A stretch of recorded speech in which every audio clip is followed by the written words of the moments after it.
जय श्री राम, जय बागेश्वर धाम। बच्चों, आज से पितृपक्ष शुरू हो गए हैं और हमने निश्चय किया है कल्याण, जो गीता प्रेस गोरखपुर की पत्रिका है, उसमें व्रत पर्वोत्सव अंक है जो उसको हम पढ़ेंगे, जिसमें हमारे भारत देश में मनाए जाने वाले सारे त्यौहार क्यों मनाए जाते हैं और सबका पूरा वर्णन है।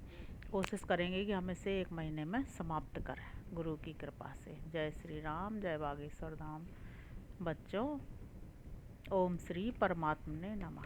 दुर्गति नाशनी दुर्गा जय जय, काल विनाशिनी काली जय जय, उमा रमा ब्रह्माणी जय जय, राधा सीता रुक्मणी जय जय, सांब सदा शिव सांब सदा शिव सांब सदा शिव, जय शंकर हर हर शंकर, दुख हर सुकर, अगतम हर हर हर शंकर, हरे राम राम राम हरे हरे, हरे कृष्ण कृष्ण कृष्ण हरे हरे। जय जय दुर्गा, जय माँ तारा, जय गणेश, जय सुवागारा, जयति शिवा शिव जानकी राम, गौरी शंकर सीताराम, जय रघुनंदन जय सिया राम, ब्रज गोपी प्रिय राधे श्याम, रघुपति राघव राजा राम, पतित पावन सीताराम। हे मन, यदि तू भगवत रूपी कल्प वृक्ष का सेवन करना चाहता है तो विषयों के विकार को छोड़कर सार रूप श्री राम नाम का भजन कर, और जो मैं कहता हूँ उसे अब भी कर। समता, संतोष, निर्मल विवेक और सत्संग, इन चारों को दृढ़ता पूर्वक धारण कर। काम, क्रोध, लोभ, मोह, अभिमान एवं राग और द्वेष को बिल्कुल ही छोड़ दे, इनका लेस मात्र भी ना रहे। कानों से भगवत कथा सुन, मुख से नाम जपा कर, हृदय में श्री हरि का ध्यान किया कर, मस्तक से प्रणाम तथा हाथों से भगवान की सेवा किया कर।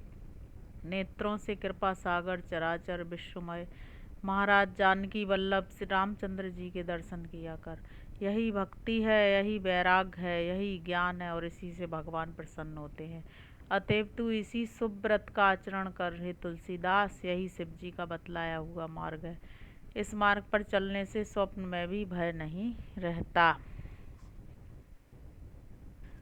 महानाम संकीर्तन महोत्सव। भगवान श्री हरि को प्रसन्न देखकर देव श्री नारद जी ने उन्हें एक विशाल सिंहासन पर बिठा दिया और सब लोग उनके सामने संकीर्तन करने लगे। उस कीर्तन को देखने के लिए श्री पार्वती जी के सहित महादेव जी और ब्रह्मा जी भी आए। कीर्तन आरंभ हुआ। प्रहलाद जी तो चंचल गति होने के कारण करताल बजाने लगे। उद्धव जी ने झांझें उठा ली। देवर्षि नारद बीणा की ध्वनि करने लगे। स्वर विज्ञान में कुशल होने के कारण अर्जुन राग अलापने लगे। इंद्र ने मृदंग बजाना आरंभ किया। सनकादि बीच बीच में जयघोष करने लगे और इन सबके आगे सुखदेव जी तरह तरह की सरस अंग भंगी करके भाव बताने लगे। व्रतों की रक्षा करने वाले हे अग्निदेव, मैं व्रताचरण करूंगा, आप मुझे व्रतों के आचरण की शक्ति प्रदान कीजिए। मेरा यह व्रताचरण निर्विघ्न संपन्न हो जाए, मैं असत्य से दूर रहकर सत्य का ही आचरण करूं, ऐसा आशीर्वाद मुझे प्रदान कीजिए। व्रत धारण करने से मनुष्य दीक्षित होता है, दीक्षा से उसे दाक्षिण्य प्राप्त होता है, दक्षता की प्राप्ति से श्रद्धा का भाव जागृत होता है और श्रद्धा से ही सत्य स्वरूप ब्रह्म की प्राप्ति होती है। व्रतों के स्वामी हे अग्निदेव, आप व्रतानुष्ठान के द्वारा सम्यक रूप से प्रसन्न होते हैं। सर्वदा प्रसन्न मन वाले होकर आप हमारे घर में प्रकाशित होने की कृपा करें। इस प्रकार के गुणों से संपन्न तथा सम्यक रूप से प्रकाशमान हे जातवेद, पुत्र पौत्रादि से युक्त हम सभी आपकी उपासना में लगे रहें। हे अग्निदेव, आप व्रत का पालन रक्षण करने वाले हैं। हे दीप्तिमान देव, आप सभी मनुष्यों में विद्यमान रहते हैं, आप सभी यज्ञों में विराजमान रहते हैं, आप प्रशंसनीय हैं, स्तुत हैं। अन्न की निंदा ना करें, वह व्रत है। अन्न की अवहेलना ना करें, वह भी एक व्रत है। अन्न को बढ़ाएं, वह एक व्रत है। अपने घर पर ठहरने के लिए आए हुए किसी भी अतिथि को प्रतिकूल उत्तर ना दें, वह एक व्रत है। सत्य ही विजयी होता है, झूठ नहीं, क्योंकि वह देवयान नामक मार्ग सत्य से परिपूर्ण है, जिससे पूर्ण काम ऋषि लोग गमन करते हैं, जहाँ वह सत्य स्वरूप पर ब्रह्म परमात्मा का उत्कृष्ट धाम है। वैदिक व्रतानुशंसा है। व्रताचरण, उपवास, नियमों के परिपालन तथा वैदिक दानों से वृत्तियों पर सभी देवता, ऋषि, मुनि तथा संसार के प्राणी निश्चित प्रसन्न हो जाते हैं, इसमें संशय नहीं है। उपवास के समान कोई तपश्चर्या नहीं है। महामती महर्षि विश्वामित्र जी ने दिव्य 1000 वर्षों तक महान तप किया और एक भुक्त व्रत का आचरण किया, उसी के प्रभाव से उन्होंने ब्राह्मणत्व प्राप्त किया। उन्होंने व्रत उपवास द्वारा विविध देवताओं की उपासना कर उत्तम स्वर्गलोक प्राप्त किया। ऋषियों ने भी उपवासों के परिपालन से परम सिद्धि प्राप्त की। जो कल्याणकामी विधि पूर्वक व्रत उपवासों का परिपालन करते हैं वे दारुण तथा भयंकर नरकों में नहीं जाते। जिन्होंने पूर्व जन्म में व्रत उपवास के द्वारा भगवान विष्णु को प्रसन्न नहीं किया वे मनुष्य इस जन्म में ग्रह, रोग, व्याधि, कष्ट आदि से पीड़ित रहते हैं। जिन्होंने पूर्व में भूतों के अधिपति भगवान शंकर का पूजन नहीं किया, व्रत पालन नहीं किया, सत्य वचन का पालन नहीं किया, वे ही मनुष्य दरिद्रता, शोक, रोग तथा दुखों से दग्ध होते हैं तथा पश्चाताप को प्राप्त होते हैं। जो सदा ही व्रत परायण रहते हैं और भगवान शिव का स्मरण करते रहते हैं, उनके सामने महान भय उत्पन्न करने वाले, हाथ में पास धारण किए हुए, भयंकर दाढ़ों से युक्त मुख वाले तथा उग्र वेश वाले यमराज के विकट दूत नहीं आते। जो व्रत, उपवास, नियम, होम, स्वाध्याय, तर्पण, यज्ञ, दान तथा ध्यान समाधि के द्वारा भगवान महादेव का अर्चन करते हैं, उन्हें भगवान शंकर की कृपा से अति दुर्लभ रुद्र सायुज्य, सामीप्य, सालोक्य तथा सारूप्य मोक्ष की प्राप्ति होती है। प्राचीन काल में राज ऋषि धुंधुमार ने दान, नियमों के पालन, तपस्या तथा व्रत आचरण के द्वारा 100 पुत्रों को प्राप्त किया था। राज ऋषि सगर का नाम सर्वत्र विश्रुत है। उन महान आत्मा वाले राजा ने भी व्रत उपवास चर्या के प्रभाव से ही 100 पुत्रों को प्राप्त किया। महाराज दशरथ सदा व्रत परायण रहते थे। उन्होंने भी यज्ञ, दान, तप तथा योग बल से भगवान पुरुषोत्तम नारायण को प्रसन्न किया। फलस्वरूप वे स्वयं श्री राम के रूप में उनके पुत्र रूप में प्रकट हुए। राज ऋषि जनक तो तपोव्रत के विग्रह ही थे। उन्होंने व्रतचर्या के प्रभाव से अतुलनीय ऐश्वर्य और योगियों को प्राप्त होने वाली परम गति को प्राप्त किया। व्रत, पर्व और उत्सव हमारी लौकिक तथा आध्यात्मिक उन्नति के सशक्त साधन हैं। इनसे आनंद उल्लास के साथ ही हमें उदात्त जीवन जीने की प्रेरणा प्राप्त होती है। वास्तव में संपूर्ण सृष्टि का उद्भव आनंद से ही है और यह सृष्टि आनंद में ही स्थित भी है। भारतीय पर्वों के मूल में इसी आनंद और उल्लास का पूर्ण समावेश है। दुख, भय, शोक, मोह तथा अज्ञान की आत्यंतिक निवृत्ति और अखंड आनंद की प्राप्ति ही इन व्रत पर्वोत्सव का लक्ष्य है। यही कारण है कि ये व्रत और पर्व प्राणी को अंतर्मुख होने की प्रेरणा करते हैं। स्नान, पूजन, जप, दान, हवन तथा ध्यान आदि कृत एक प्रकार के व्रत हैं। इनमें से प्रत्येक मनुष्य की बाह्य वृत्ति को अंतर्मुख करने में समर्थ है। व्रत आचरण से मनुष्य को उन्नत जीवन की योग्यता प्राप्त होती है। व्रतों में 3 बातों की प्रधानता है: संयम, नियम का पालन, दूसरा देव आराधन तथा तीसरा लक्ष्य के प्रति जागरूकता। व्रतों से अंतःकरण की शुद्धि के साथ साथ बाह्य वातावरण में भी पवित्रता आती है तथा संकल्प शक्ति में दृढ़ता आती है। इनसे मानसिक शांति और ईश्वर की भक्ति भी प्राप्त होती है। भौतिक दृष्टि से स्वास्थ्य में भी लाभ होता है, अर्थात रोगों की आत्यंतिक निवृत्ति होती है। यद्यपि रोग भी पाप हैं और ऐसे पाप व्रतों से ही दूर भी होते हैं, तथापि कायिक, वाचिक, मानसिक और संसर्ग जनित सभी प्रकार के पाप, उपपाप और महापाप आदि भी व्रतों से ही दूर होते हैं। व्रतों के भेद: व्रत 2 प्रकार से किए जाते हैं। पहला उपवास अर्थात निराहार रहकर, और दूसरा एक बार संयमित आहार के द्वारा। इन व्रतों के कई भेद हैं। पहला कायिक, हिंसा आदि के त्याग को कायिक व्रत कहते हैं। दूसरा वाचिक, कटु वाणी, पिशुनता तथा निंदा का त्याग और सत्य, परिमित तथा हितयुक्त मधुर भाषण वाचिक व्रत कहा जाता है। तीसरा मानसिक, काम, क्रोध, लोभ, मद, मात्सर्य, ईर्ष्या तथा राग द्वेष आदि से रहित रहना मानसिक व्रत है। मुख्य रूप से अपने यहाँ 3 प्रकार के व्रत माने गए हैं। पहला नित्य, दूसरा नैमित्तिक और तीसरा काम्य। नित्य वे व्रत हैं जो भक्ति पूर्वक भगवान की प्रसन्नता के लिए निरंतर कर्तव्य भाव से किए जाते हैं। एकादशी, प्रदोष, पूर्णिमा आदि व्रत इसी प्रकार के हैं। किसी निमित्त से जो व्रत किए जाते हैं वे नैमित्तिक व्रत कहलाते हैं। पाप क्षय के निमित्त चांद्रायण, प्राजापत्य आदि व्रत इसी कोटि में हैं।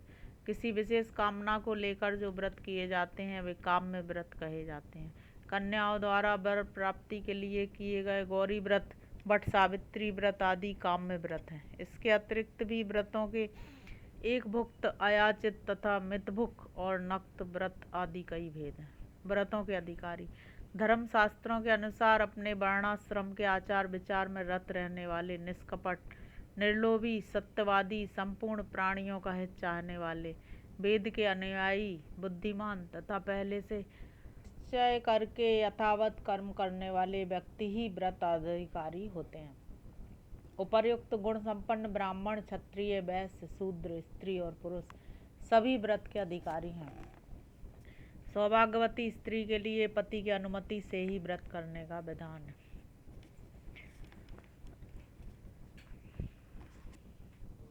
यथाविधि व्रतों के समाप्त होने पर अपने सामर्थ्य अनुसार व्रत का उद्यापन भी करना चाहिए। उद्यापन करने पर ही व्रत की सफलता है। व्रत का आध्यात्मिक अर्थ उन आचरणों से है जो शुद्ध, सरल और सात्विक हों तथा उनका विशेष मनोयोग तथा निष्ठापूर्वक पालन किया जाए। कुछ लोग व्यवहारिक जीवन में सत्य बोलने का प्रयास करते हैं और सत्य का आचरण भी करते हैं, परंतु कभी कभी उनके जीवन में कुछ ऐसे क्षण आ जाते हैं कि लोभ और स्वार्थ के वशीभूत होकर उन्हें असत्य का आश्रय लेना पड़ता है तथा वे उन क्षणों में झूठ भी बोल जाते हैं। इस प्रकार वे व्यक्ति सत्यव्रती नहीं कहे जा सकते। अतः आचरण की शुद्धता को कठिन परिस्थितियों में न छोड़ना व्रत है। प्रतिकूल परिस्थितियों में भी प्रसन्न रहकर जीवन व्यतीत करने का अभ्यास ही व्रत है। इससे मनुष्य में श्रेष्ठ कर्मों के संपादन की योग्यता आती है, कठिनाइयों में आगे बढ़ने की शक्ति प्राप्त होती है, आत्मविश्वास दृढ़ होता है और अनुशासन की भावना विकसित होती है। आत्मज्ञान के महान लक्ष्य को प्राप्त करने के लिए प्रारंभिक कक्षा व्रत पालन ही है। इसी से हम अपने जीवन को सार्थक बना सकते हैं। व्रत आचरण से मानव महान बनता है। पर्वोत्सव भारतीय संस्कृति का यह लक्ष्य है कि जीवन का प्रत्येक क्षण पर्वोत्सव के आनंद एवं उल्लास से परिपूर्ण हो। इन पर्वों में हमारी संस्कृति की विचारधारा के बीच छिपे हुए हैं। आज भी अनेक विघ्न बाधाओं के बीच हमारी संस्कृति सुरक्षित है और विश्व की संपूर्ण संस्कृतियों का नेतृत्व भी करती है। इसका एकमात्र श्रेय हमारी पर्व परंपरा को ही है। ये पर्व समय समय पर संपूर्ण समाज को नई चेतना प्रदान करते हैं तथा दैनिक जीवन की नीरसता को दूर करके जनजीवन में उल्लास भरते हैं और उच्चतर दायित्वों का निर्वाह करने की प्रेरणा प्रदान करते हैं। पर्व का शाब्दिक अर्थ है गांठ अर्थात संधिकाल। हिंदू पर्व सदा संधिकाल में ही पड़ते हैं। पूर्णिमा, अमावस्या, अष्टमी तथा संक्रांति आदि को शास्त्रों में पर्व कहा गया है। शुक्ल पक्ष की तथा कृष्ण पक्ष की संधि वेलाओं में से अमावस्या तथा पूर्णिमा पर्व है। सूर्य संक्रमण में परिवर्तन होने से संक्रांति भी पर्व है। दैनिक जीवन में प्रातः, मध्याह्न तथा सायंकाल त्रिकाल की संध्या भी संधि काल में होने के कारण पर्व के रूप में अभिहित है। प्रत्येक संधि काल जहाँ पर्व की दृष्टि से महत्वपूर्ण है, वहीं शरीर की दृष्टि से सावधानी रखने योग्य भी है। कच्ची नींद में किसी को जगा देने पर हानि होने की संभावना रहती है। ऋतुओं के संधि काल में अनेक रोग हो सकते हैं। उस समय संयम की अधिक आवश्यकता होती है। इसी प्रकार प्रत्येक संधि काल में एक प्रभाव की समाप्ति तथा दूसरे प्रभाव का प्रारंभ होने की स्थिति होती है। ऐसे समय में विशेष संयम न करने से हानि की संभावना रहती है। इसीलिए चिकित्सा शास्त्र ऋतुओं की संधियों के समय के संयम, त्याज्य आहार एवं त्याज्य कर्म तथा इसके साथ ही लाभप्रद आहार एवं करणीय कर्मों का विशद वर्णन करता है। इसी प्रकार पर्व भी संधि काल होने के कारण उनमें भी दो प्रभावों का संक्रमण रहता है। अतः उस संक्रमण काल के प्रभाव की दृष्टि से शास्त्रों ने उस समय कुछ कृत्यों का तथा कुछ पदार्थों के सेवन का विधान और कुछ कृत्यों तथा पदार्थों के सेवन का निषेध बताया है। उनके विधान को पालन करने से लाभ तथा उल्लंघन करने से हानि होना स्वाभाविक है, भले ही हम उस सूक्ष्म हानि या लाभ का अनुभव न कर सकें। इसीलिए हमारे धर्म शास्त्रों ने एकादशी, प्रदोष, पूर्णिमा, रामनवमी, जन्माष्टमी, दशहरा, दीपावली, शिवरात्रि तथा होली आदि व्रत पर्वोत्सवों पर मनुष्य मात्र के लिए यह करना चाहिए और यह नहीं करना चाहिए, इस प्रकार के विधि निषेध की योजना की है। विधि निषेध की इस व्यवस्था के अनुसार ही लोगों द्वारा इन पर्वोत्सवों को मनाने की परंपरा है। अच्छा बच्चों, आज हमने जाना कि व्रत और पर्व क्या है। व्रत अपनी आत्म उन्नति, आत्म ज्ञान के लिए है, जिसमें हमें अपने आप को अनुशासन में रखना है। और पर्व हमारी सामाजिकता और संस्कृति के लिए ज़रूरी है, ऐसा इस कल्याण में बताया गया है। और यह 78वां अंक है, कल्याण वर्ष 78, संख्या 1, और व्रत पर्वोत्सव अंक गीता प्रेस गोरखपुर। ये है 2004 की किताब। अच्छा, कल हम फिर पढ़ेंगे। जय बागेश्वर धाम, जय गुरु कृपा, जय श्री राम।